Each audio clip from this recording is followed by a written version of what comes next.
안녕하세요. 자팍다식 채널입니다. 오늘은 책 한 권을 소개해 드리려고 합니다. 성경 통독으로 유명하신 조병호 박사님의 성경과 5대 제국이라는 책입니다. 성경은 세계사의 기반 위에 쓰여진 말씀입니다. 성경을 통해 고대사에 존재했던 5개의 거대한 제국의 역사를 살펴보려고 합니다. 하나님을 믿는 성도들에게는 성경 말씀을 더욱 밝히보는 능력을, 아직 믿지 않는 사람들에게는 세계사 속에 역사하시는 하나님을 알리고자 이 책을 소개해 드립니다. 구독과 좋아요를 부탁드리겠습니다. 감사합니다. 저자는 서문에서 기록하기를 작은 민족이 민족주의로 나가고 제국주의를 꿈꾸며 제국으로 가게 되면 제국의 최고 통치자는 결국 교만해져서 스스로 전지전능하고 무소부재하다고 생각하는 것을 발견했습니다. 창조주 하나님의 속성을 자기의 것인 양 착각하는 것이죠. 결국 제국은 제국이여 영원하라는 구호를 외치나 오히려 모두 하나같이 다 멸망했습니다. 라고 말합니다. 세상의 역사 속에는 많은 제국들이 스쳐 지나갔습니다. 영원할 줄 알았지만 결국은 모두 멸망의 길로 갔습니다. 그러나 오직 하나님의 말씀은 지금도 살아서 역사하십니다. 자, 이제 우리는 세상 역사에 나타났다 사라진 제국들과 그 속에서 역사하시는 하나님의 말씀과 뜻을 찾아보는 공부를 해보도록 하겠습니다. 첫 번째, 성경과 이집트입니다.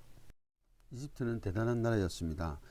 기원전 20세기경부터 농업을 선도했고 최첨단 무기인 특별 병거와 일반 병거를 구분해서 보유하고 있었고, 또 지금 봐도 입이 떡 벌어질 어마어마한 건축물을 가진 대단한 나라였습니다. 구약 성경과 연관된 이집트 역사는 창세기, 출애굽기, 레위기, 민수기, 신명기, 여호수아에 나타나고 있습니다. 사실 이집트를 제국이라고 하기에는 2% 부족하다고 저자는 말합니다. 왜냐하면 이스라엘 민족의 출애굽 때에 홍해에 무기들과 장군들이 수장되면서 제국에 대한 야망을 접어야 했기 때문입니다. 그럼에도 불구하고 이집트에 대해서 언급하는 이유는 그만큼 성경 속에서 이집트는 무시할 수 없는 중요한 나라이기 때문입니다. 나는 하나님이라 내 아버지 하나님이니 애굽으로 내려가기를 두려워 말라. 내가 거기서 너를 큰 민족을 이루게 하리라. 내가 너와 함께 애굽으로 내려가겠고 반드시 너를 인도하여 다시 올라올 것이며 요셉이 그의 손으로 내 눈을 감기리라. 창세기 46장 3절부터 4절까지 말씀입니다. 첫 번째, 이집트는 창세기부터 등장하는 나라입니다. 야곱의 가족 70명이 흉년을 피해 이집트에 거주하게 되었을 때는 이스라엘은 그저 작은 족장 집안에 불과했습니다. 그러나 400년 후 이스라엘 민족은 인구수 200만 명이 넘는 큰 민족이 되었고, 하나님의 약속하신 대로 모세의 인도하에 애굽의 압제로부터 탈출하고 하나님의 약속대로 가나안 땅을 정복하고 그 땅을 차지하게 됩니다. 솔로몬이 애굽의 왕 바로와 더불어 혼인관계를 맺어 그의 딸을 맞이하고 다윗성에 데려다가 두고 자기의 왕궁과 여호와의 성전과 예루살렘 주위의 성의 공사가 끝나기를 기다리니, 열왕기상 3장 1절 말씀입니다. 두 번째, 이집트의 등장은 열왕기상에 등장합니다. 다윗을 이어 왕이 된 솔로몬 시대에 이스라엘은 그 국력이 크게 성장하여 500년 전 자신들을 노예로 부리던 이집트의 공주와 정략 결혼을 하는 정도의 국력을 가진 나라가 됩니다. 그것도 1000여 명의 부인 중 하나로 결혼을 하게 되는데 격세지감이 느껴집니다. 세 번째, 이집트의 등장은 열왕기 하에 등장합니다. 머깃도 전투와 갈그미스 전투 모두 이집트와 연관이 있습니다. 머깃도 전투는 남유다와 이집트에 간의 전쟁이었는데 이 전투에서 남유다 왕 요시아 왕이 전사를 하게 됩니다. 갈그미스 전투는 바벨론이 이집트를 치러 내려와서 이집트를 정복하게 되는 계기가 되는 그런 전투입니다. 결국 이집트는 신바벨로니아에 멸망당합니다. 제국의 꿈을 꾸었지만 이루지 못한 채 멸망하게 됩니다. 두 번째, 성경과 아시리아 제국입니다. 하나님이 뜻을 돌이키시고 그 진노를 그치사 우리를 멸망하지 않게 하시리라. 그렇지 않은 줄을 누가 알겠느냐 한지라. 하나님이 그들이 행한 것 곧 그 악한 길에서 돌이켜 떠난 것을 보시고 하나님이 뜻을 돌이키사 그들에게 내리리라고 말씀하신 재앙을 내리지 아니하시니라. 요나서 3장 9절부터 10절까지의 말씀입니다. 첫 번째, 아시리아의 등장은 요나서입니다. 요나가 니느웨를 징계하신다는 하나님의 말씀을 선포하자 그 당시 큰 제약 가운데 있던 니느웨는 위로는 왕으로부터 아래로는 천민들까지 하나님 앞에 금식하며 회개하는 모습을 보게 됩니다. 하나님께서는 이스라엘 민족이라는 선민이 아니라 모든 민족을 사랑하신다는 사실을 본문이 말해주고 있습니다. 두 번째 아시리아의 등장은 열왕기서입니다. 남북으로 갈라진 이스라엘 중에서 먼저 북왕국 이스라엘을 여러 차례 침공하여 괴롭힙니다. 북왕국 이스라엘의 므나헴 왕은 은 1000달란트를 조공으로 바쳤다고 기록하고 있습니다.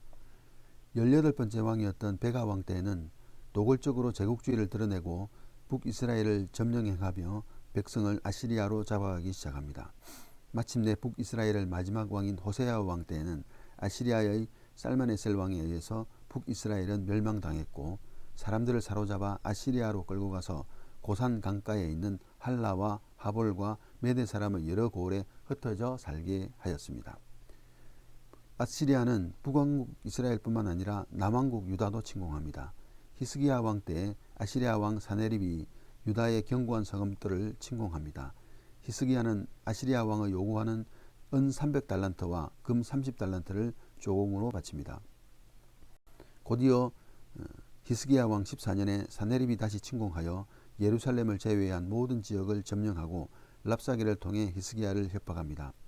그러나 히스기야 왕의 기도를 들으신 하나님은 아수르 군대 18만 5천 명을 하룻밤에 모두 죽이시고 아시리아 왕 사네립을 반역자들의 손에 죽이시는 모습을 보게 됩니다. 결국 기원전 609년에 아시리아는 신흥 강대국 바벨론에게 제국의 자리를 내어줍니다. 그렇게 잔인하던 아시리아의 왕들은 모두 사라지고 아수르 왕의 마지막 모습은 왕궁에 불을 질러 스스로 목숨을 버리는 비참함이었습니다. 세 번째는 성경과 바벨론 제국입니다. 히스기야가 사자들로 말미암아 기뻐하여 그들에게 보물창고 곧 은금과 향료와 보배로운 기름과 모든 무기고에 있는 것을 다 보여주었으니 히스기야가 궁중의 소유와 전 국내의 소유를 보이지 않는 것이 없는지라. 이사야서 39장 2절 말씀입니다. 첫 번째 바벨론의 등장은 이사야서입니다. 히스기야 왕이 중병에 걸렸다가 나았다는 소식을 접한 바벨론 왕은 남유다의 특사를 파견합니다. 바벨론 왕의 특사는 왕의 친필 사안과 선물을 가지고 방문합니다. 이에 기분이 좋아진 히스기야 왕은 자진해서 보물창고와 무기고와 국내의 비밀을 다 보여줍니다. 이제 이사야는 남유다가 바벨론 제국에게 망할 것을 예언합니다. 아시리아 제국에게는 나라가 건져질 것을 예언했는데 반해서 바벨론 제국에게는 나라를 잃게 되고 모든 것이 바벨론으로 옮겨지게 될 것이라고 예언을 하게 됩니다. 두 번째 바벨론의 등장은 다니엘서입니다. 결국 남유다 왕국은 바벨론에 의해서 멸망을 당하게 되고 세 번에 걸쳐서 포로로 잡혀가게 됩니다. 1차 포로는 다니엘과 세 친구들 4명의 천재 소년들을 잡아간 것을 말합니다. 2차 포로는 에스겔과 귀족 1만 명 정도를 잡아가게 되고 3차 포로는 천민들과 평범한 사람들은 남겨놓고 귀족 상류층 사람들을 모두 잡아가게 됩니다. 세 번째 바벨론의 등장은 예레미야서입니다. 예레미야 선지자는 마지막 남유다 다섯 왕 시대에 사역하였던 눈물의 선지자입니다. 바벨론에게 항복해야 살 것이며 하나님께서 70년 후에 이스라엘을 회복시키시고 다시 예루살렘으로 귀환시켜 주실 것이라고 예언하였습니다. 그러나 왕들은 그 말을 믿지 못했고 거짓 선지자들의 말만 믿어서 끝내는 바벨론에 의해 예루살렘 성은 완전히 무너지고 마지막 시드기야 왕은 자신이 보는 앞에서 두 아들이 죽임을 당하고 본인은 두 눈이 뽑히고 사슬에 묶여 포로로 끌려가서 바벨론에서 죽임을 당합니다. 남유다는 바벨론에 의해서 완전히 멸망당합니다. 성전은 파괴되고 성벽은 무너집니다. 일부를 제외한 모든 유다 백성들은 포로로 잡혀가게 됩니다. 결국 바벨론 대제국도 하나님이 말씀하신 70년이 다 되어가면서 내레막길로 치닫다가 기원전 539년에 페르시아에 의해서 멸망당하고 맙니다. 네 번째, 성경과 페르시아 제국입니다. 페르시아는 유대민족의 포로 귀환과 연관되어 있는 제국입니다. 포로 귀환은 세 번에 걸쳐서 이루어지는데요. 제1차 포로 귀환은 기원전 537년에 일어납니다. 1차 포로 귀환의 지도자는 페르시아가 유대의 총독으로 유명한 스룹바벨입니다. 스룹바벨은 유대인이었지만 페르시아가 유대 총독으로 임명했습니다. 스룹바벨을 중심으로 42,360명이 귀환하여 성전을 건축하였습니다. 2차 포로귀환은 기원전 458년에 이루어집니다. 1차 포로귀환이 있은 지 79년 만에 제사장 에스라의 인도로 귀환이 이루어집니다. 아닥사스다 왕 때의 일입니다. 3차 포로귀환은 기원전 445년에 이루어집니다. 총독 느헤미야에 의해 귀환이 이루어지며 예루살렘에 돌아와 많은 방해에도 불구하고 52일 만에 예루살렘 성벽 재건을 마치게 됩니다.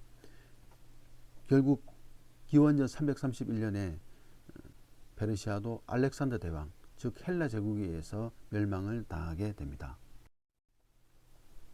다섯 번째, 성경과 헬라 제국입니다.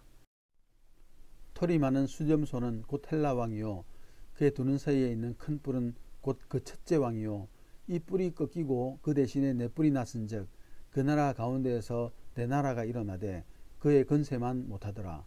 다니엘서 8장 21절부터 22절까지 말씀입니다. 마케도니아를 반석에 세운 왕은 바로 알렉산더의 아버지 필리포스 2세입니다. 필리포스 2세를 이어 왕이 된 알렉산더는 전 그리스를 통일하고 페르시아를 침공합니다.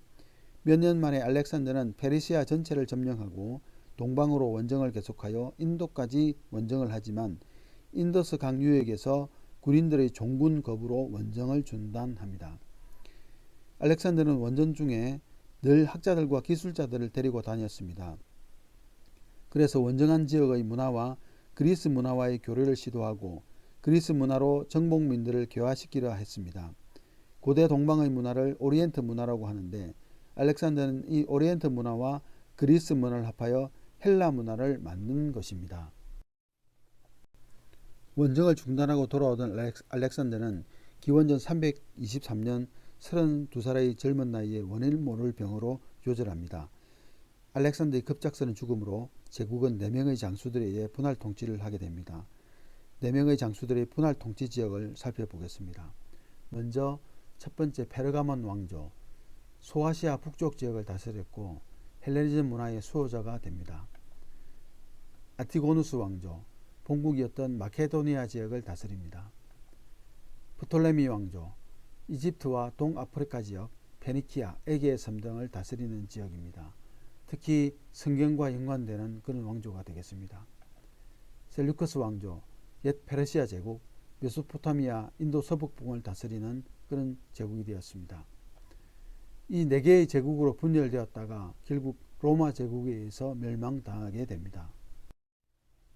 여섯 번째, 성경과 로마 제국입니다. 유대인의 왕으로 나신 이가 어디 계시냐? 우리가 동방에서 그의 별을 보고 그에게 경배하러 왔노라. 마태복음 2장 1절부터 3절까지 말씀. 예수님의 탄생은 로마의 첫 황제 옥타비아누스 때의 일입니다. 예수님의 탄생 이후 모든 성경의 배경은 로마 제국의 지배를 받는 유대와 소아시아 지역 등 로마 제국을 배경으로 이루어집니다. 세례 요한의 사역도 예수님의 성장과 공생애도 로마 제국을 배경으로 이루어집니다. 예수님이 십자가형을 받은 것도 로마 제국의 사형 제도였습니다. 예수님의 부활 성천 후 제자들의 복음 전도 사역과 바울의 세 차례의 전도 여행도 모두 로마 제국 아래에서 이루어집니다. 심지어 기독교가 오랜 박해를 거쳐 공인을 받은 것도 로마 제국 황제에 의한 것이었고 결국에는 로마 제국의 국교가 되게 됩니다.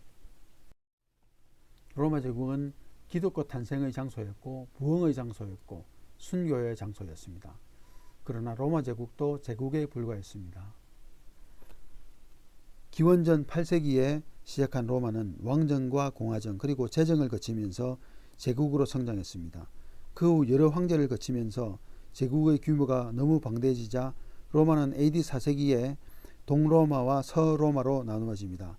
그리고 동로마는 AD 1453년 오스만 투르크의 술탄 메메드 2세의 침략으로 멸망하지만 그보다 훨씬 먼저 서로마는 AD 476년에 제국의 문을 닫습니다.